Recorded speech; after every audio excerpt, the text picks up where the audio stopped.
Hi everyone. The first text that we are going to engage with this semester is the YouTube video, The Real Danger of ChatGPT. So as we are responding in our journals, one of the things that we will always do when we engage with a new text is we will cite it. If we were in an in-person class, we would be citing this together. So I'm always going to offer you a video walkthrough of how to cite each text so that when you're writing the citation in your journal, if you want to write and cite together, you can watch these videos so that you know that you're doing it correctly.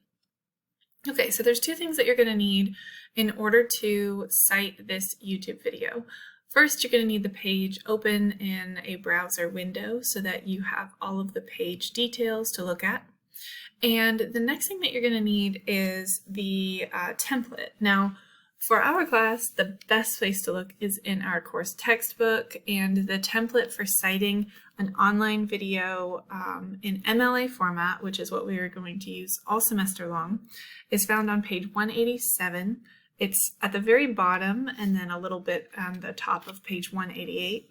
It's number 43, online video. So what you need is the template, which shows you which parts of the web page or the source that you're looking at needs to be included in your MLA citation. So I've replicated the template that we see in our textbook right here, just so that we're all looking at the same citation format together.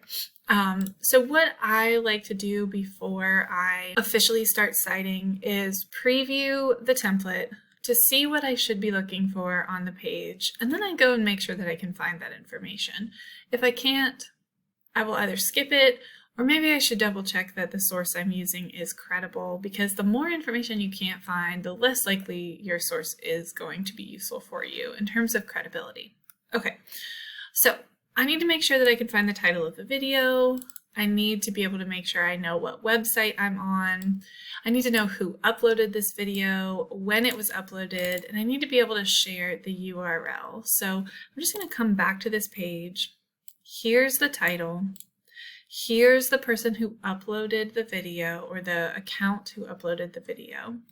I know that I'm on the website of YouTube. The date, it says 1 year ago, but if I hover over it, a little gray box will pop up and I can see specifically the date that this was published in YouTube. And then I have at the very top of my screen, which I probably have cropped out for the purpose of this video, the URL. But if you're on the page, you should be able to, let's see if I can show you. Yep, you should be able to see the URL so that you can copy it into your journal, whether that's physical or digital. Okay, I think that that covers everything that we needed. So now we're going to get started. Whenever you are citing a source, you want to make sure that you replicate as much of the original formatting as possible so that you can get as close to that citation as you can. Okay, so the first thing that we need is quotation marks. And then inside of those quotation marks, we are going to write the title of the video. Now here's the title, The Real Danger of ChatGPT. It is fine if you're using a digital journal to copy and paste. You just want to make sure that when you paste, you change the font back to what you need it to be. So in this case, just your standard font that we were kind of already using up here. Now we'll notice that the template shows a period before we close out those quotation marks. So we also want to replicate, again, that exact formatting. Next, we need to put the title of the website. But if you notice when I highlight this, and this is something you will visually have to pay attention to if you're just looking at the template in your textbook. But when I highlight it, you'll notice that this title of Cite segment is in italics font. So you want to replicate that as well here. So I'm going to go ahead and turn italics on and write YouTube, because that is the website that I'm looking for.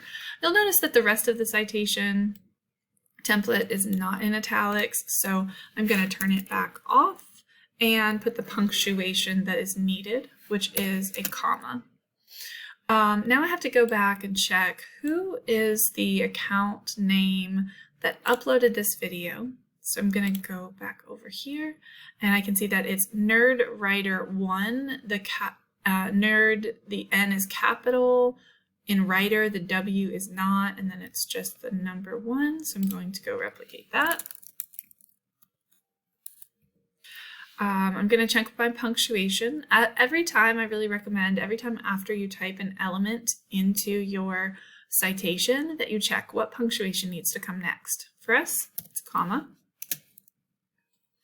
Now we need the date, and you'll notice that it's really specific. First it's the day, then it's the month, and then it's the year. All right, now it's not clear in our template in terms of the month formatting, but because I teach this, I know that the month also needs to be abbreviated. So we're going to try and replicate that as well. So I'm going to go back to my YouTube video page. I'm going to hover over 1 year ago, and you'll see that when I do that, now when I move my mouse away, the box goes away, but in the middle of my screen, kind of in the middle, a little gray box pops up with the viewers count and the actual date that this was uploaded. So 1 year ago from the day I'm recording this video would be March 14th, 2023. So you can see that actually this was published a little bit more than 1 year ago on December 30th, 2022. So that's what we're going to put here. We're going to start with the day, so it was the 30th.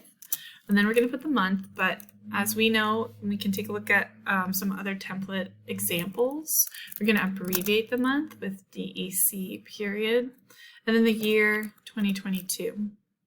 Now the punctuation that follows this element is a comma, so we're going to add that.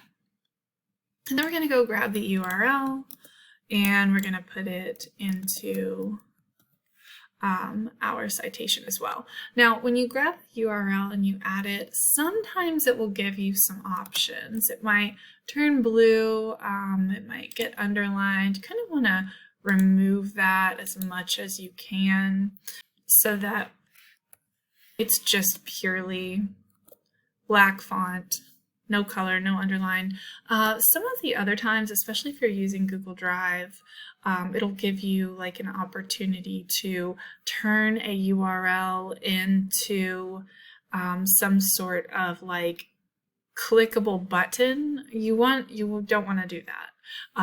Other times it will turn your URL into a title that you can click to follow the link.